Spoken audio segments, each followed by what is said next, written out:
Good evening and welcome to another pretty good name, McMuscles Midnight Massacre. Thank you. I thought it was Madness for a second again. Yeah. Because that would be good for tonight's movie. In the Mouth of Madness, I've been looking forward to this, been wanting to watch this 1995 classic for a while. You've not shut up about it. Well, no, actually I kind of forgot about it until like the last week or so. Every now and then you just mention it. You're like, can we watch Mouth of Madness? And you're like, no. I don't know why. I'm just like, I never kind of feel like you hate John Carpenter. No, it's not that. I just didn't feel like it, okay? Like, shit. Yeah, exactly. But Mouth of Madness is kind of a childhood thing of mine. I remember I started hearing about it and I was like, oh, the Mouth of Madness, the Mouth of Madness. And I thought it was one of those things where I'm like, if I watch this, I'll be more mature. Okay. For some reason. Like, I thought it was like a real adult. Sneak into it? Was it rated R? Yeah, it was, I think. Maybe that's why. I'm not sure, actually. Well, in Canada, probably not. I'm not sure. What? That's so funny. What? We don't have that much difference in ratings. Yeah, we do. Okay. Canada doesn't get our ratings. Oh. Almost any time. Yeah, we're fine with everything. We're cool. Yeah, we're cool. We're not a regular mom. We're a cool mom. But Mouth of Madness stars smoke some weed in the theater. Sam Neill, and is directed by John Carpenter. Also has Charlton Heston in a little cameo role. And man, this is about, like, you know all those shitty authors everyone hates, like Stephen King and Dean Koontz, and like just hacks like that. Yeah. They all pale in comparison, of course, to one Sutter Kane. What a name. Yeah, because that's a horror name. And they say, well, and also S.K. Stephen King. Yeah, maybe. You didn't get that. Was it with a K? Yeah, no, yeah, of course there was. I wasn't sure. With a C. No, because it was like an homage, sort of, because like they're friends, Carpenter and Stephen King. I believe so, yeah. They are, that's why he's like, you know, gentle ribbing. Yeah, pretty much. You know? But because they do, because they say Sutter Kane outsells the shit out of Stephen King. Which, like, no one on earth, like, outsells Stephen King. The Bible doesn't outsell. In terms of horror author, certainly not. But, no, I mean, like, author. Oh, okay. Who sells more than Stephen, like, popular, like, in the past 20, 30 years. I bet you're very wrong nowadays. Yeah, I probably. I don't know if you are. Fucking I just bet you. Someone Twilight Eclipse series maybe outsold Harry Potter? I don't know. Oh, yeah. So Sutter Kane work is 30 years. Yeah, is this horror author who makes books that are so mesmerizing, so horrifying that some of his more unstable readers kind of react to them a little badly. And then Sam Neill from Jurassic Park plays like a scam guy. Like, what He's is he? A fraud auditor or whatever. He looks for fraud, like insurance fraud, right? Yeah. So he checks all claims and he's like this big, like, cowboy at it. Like, he's so good. He's telling me he's independent. He's an independent, like, it might be a fraud auditor? Fraud investigator. And he's told by, like, his boss or, like, his friend, he's like, oh, there's this big publishing house that I think that's a whole scam. They're saying that Sutter Kane has disappeared, but it might be a big publicity scam or, like, for his stunt. new book. He has a new book coming out.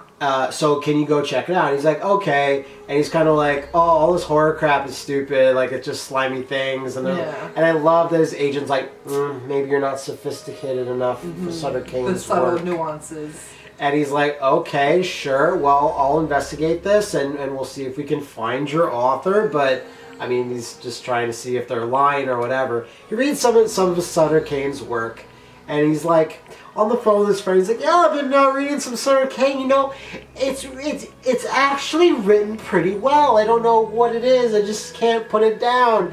And that's when it starts. Yeah. Well, because he's good at his job.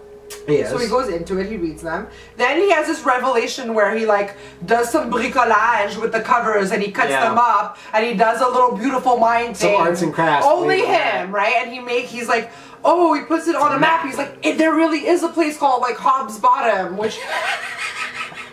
Hobb's End. Hobb's Bottom sounds like a Harry Potter place. Hobb's Bottom. Well, because Hobbs is another word for, like, the devil, so it's like the devil's butthole. Like, literally, he's in the devil's butthole. Yeah. So then he's like, we gotta go find it, and then, like, hot agent lady, come with me. Yeah, and she's like, fine. And very quickly, after a very trippy car ride, they just enter another dimension. Wind up in Hobbs End, and she's like, she winds up in Hobbs Bottom, and she's looking around like, okay, and she's kind of weirded out, much more weirded out than him. And he's like, because she's read the new book. She's one of the two people. Who she read a couple of chapters or the starting part of the new book in the Mouth of Madness, and the town is suspiciously empty except for like a little inn which has the old lady actress. Yeah, the old lady actress. That's what I said when I saw. I'm like, that's the old lady actress. Like this woman, I don't even think she's dead yet. I don't even know how. She always looks ancient. Everyone knows who I mean. I'm for sure you know. Very quickly, the town is not what it seems. And very quickly, she's like, this is like the book that no one else but me know. Him too. And this is where he starts with this whole, this is a stunt, this is a fraud, this is fake, this is these are actors, that's special effects. Y'all try to trick me, I ain't gonna be tricked. Like, he just doesn't want to give in to the fact that she's like freaking out. Yeah. They go to a weird church, Sutter Kane kind of shows up, and then... And look who it is. Yeah, it's who? That Mr. Matthew was like, I'm like, oh my god, it's Captain Kirk from the House of the Dead, oh my god, and you're like, no, I don't think it's him. I'm like, no, it's him, because he has his hair, right? So we had. He also had more wrinkles. It was weird. Maybe they put some makeup on him. He is a fine actor. Well, not so much in this. So Sutter Kane's like, hey, it's me, guys. And he's wearing like this black cloak. He looks a lot like that weird art curator in Ghostbusters too. Anyway, all the townspeople are kind of like, we hate you, Sutter Kane, please stop. And it's like, what's happening? And then they just kind of, the two main characters, Sam Neill and the agent woman, just kind of leave. And they're just like, what the hell was that? And then she's like, oh, I think this is the book. We're in the book. And he's like, you guys are good. And she's like, no, I'm really freaked out. They go on this trippy mind bend that has a lot of Cthulhu mythos thrown in. Specifically, I'm just going to go get towards the end. There's an awesome scene where there's these Cthulhu-like monsters that are all being held back by this hilarious door that's bending and warping. You know it's just a bunch of stagehands that are just going like this. Sutter Kane's like, I am writing this book to prepare the world for the coming of, he literally says, the old ones. And I'm like, fuck yeah! Sam Neill, ages ago. Sam Neill runs down a hallway and he's holding the book and he's like, deliver this to the world. And he looks behind and he sees a wall of animatronics, guys in suits, all going bleh, bleh, bleh. And I'm like, yeah, this is great.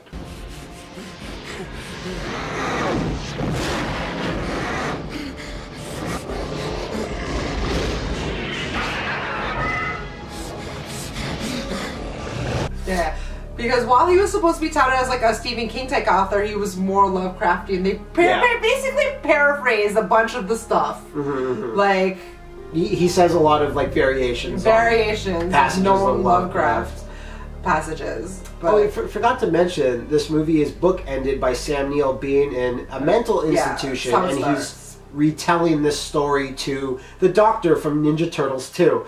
That's the only way I know how to say him. And when the story concludes, he's like, I was running down that hallway and then I thought I was going to get killed, and then bam, I just wake up in the middle of nowhere. And who does he meet on the crossroads in the bright sunlight? Little Anakin Skywalker. Hayden Christensen, when he's like 13 or something, I think you said that's Hayden Christensen. I was like, what? Yeah. And it was. Because I was on my IMDb. It's like my favorite app. Okay, I live on this app. Okay. And he's like, "Are you lost, mister?" He's like, which way's the highway?" Where's Hobbs End? And then he gets to the book publishing place, Charlton Heston. He's like, so I solved it. It's this, and it's this devilish book. And he's like, what are you talking about? You gave me this manuscript like 8 months ago. He did everything he could to destroy it because he knew that it shouldn't go out into the world and make everyone crazy, blah, blah, blah. And then that's the twist. He's like, we got the book. The movie's coming out tomorrow. That's the fastest movie turnaround time ever. The book wasn't even out yet, and the movie was like being released. So of course, Sam Neill retells this to the Doctor. The Doctor's like, that's fucked up, and he just leaves. But the world is actually going crazy. And I think goes to Hobbs Bottom. I think they say most of the cities on the eastern seaboard are gone. Yeah, like It's dead. And so the final scene is hilarious, where the movie of The Mouth of Madness, which has a poster that looks a lot like Sam Neill's character. I mean, it just suspiciously looks, but it is him. I know. And he goes to the movie theater and sits down. Because the movie's still playing, everyone's dead. Even though there should be a projectionist up there, it's the 90s.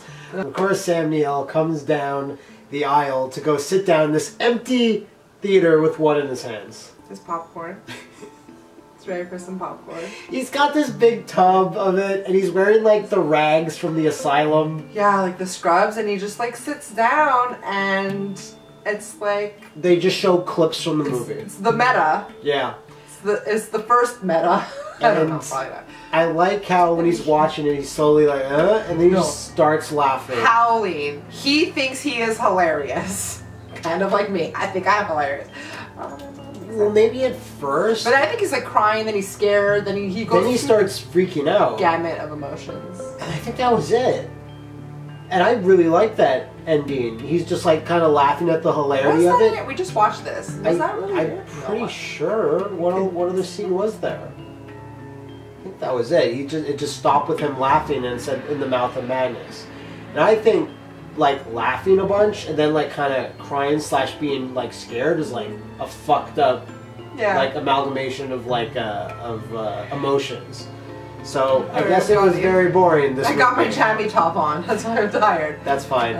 We've been doing videos all night, so I really enjoyed this. Yeah, at first, I was worried that this would just be like I don't even know, but it had such a manic energy, like the directing of it and the camera movements, and it was so crazy. At the start, it was like it did take a little while to get going. But once they get to the village, it's just non-stop craziness. There's weird kids. They can't drive out of the Hobb's bottom.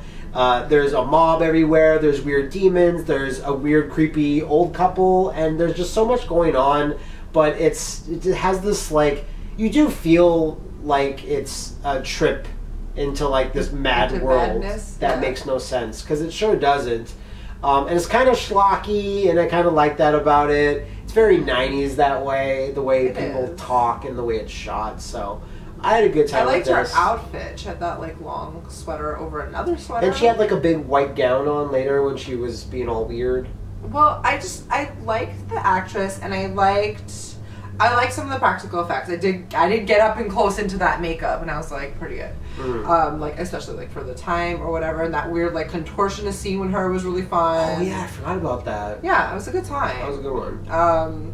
So things like that, and yeah, I like the whole like craziness, reading a book, it's reality, like that's a fun thing. Like I'll give it that. Yeah, it's like reading Rainbow but mixed with Lovecraft.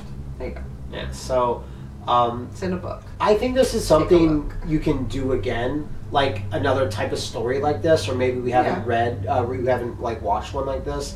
There's something about it, especially with like Stephen King being a bit more in vogue nowadays, with like his movies doing a bit better. Was he ever out?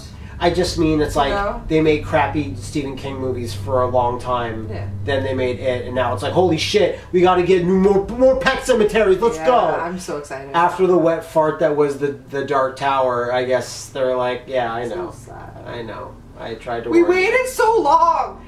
There's the good comic books. I should get you one of those. The comic I'm heartbroken. The comic book adaptations are supposed to be good. I don't know, but that's In the Mouth of Madness. I had fun with this one.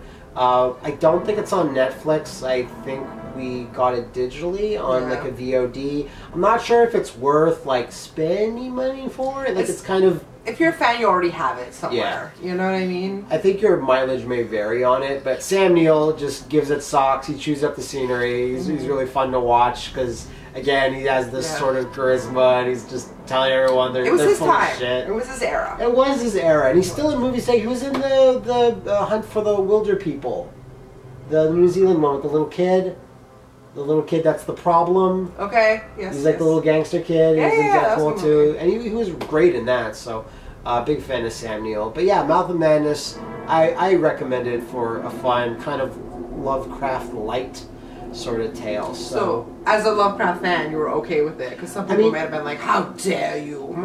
Yeah, but Lovecraft has been done so much in other like media or whatever, and people just take bits of it that they like, and it's just fun seeing like you know, I don't just getting your opinion. Not them. We should watch Reanimator again for next year, maybe, because that's a Lovecraft. Yeah, no, I know. Yeah. Anyway, that's another McMuscles Midnight Massacre in the bag. I hope you guys will join us tomorrow night. Because the most unknowable fear... I can't even do a Lovecraft quote. I'm not even going to start. I can't remember. Don't even try it, girl. I look into the abyss and the abyss looks into me. Is that one? I don't even know. Anyway, I'm a surface level fan. Bye, everybody.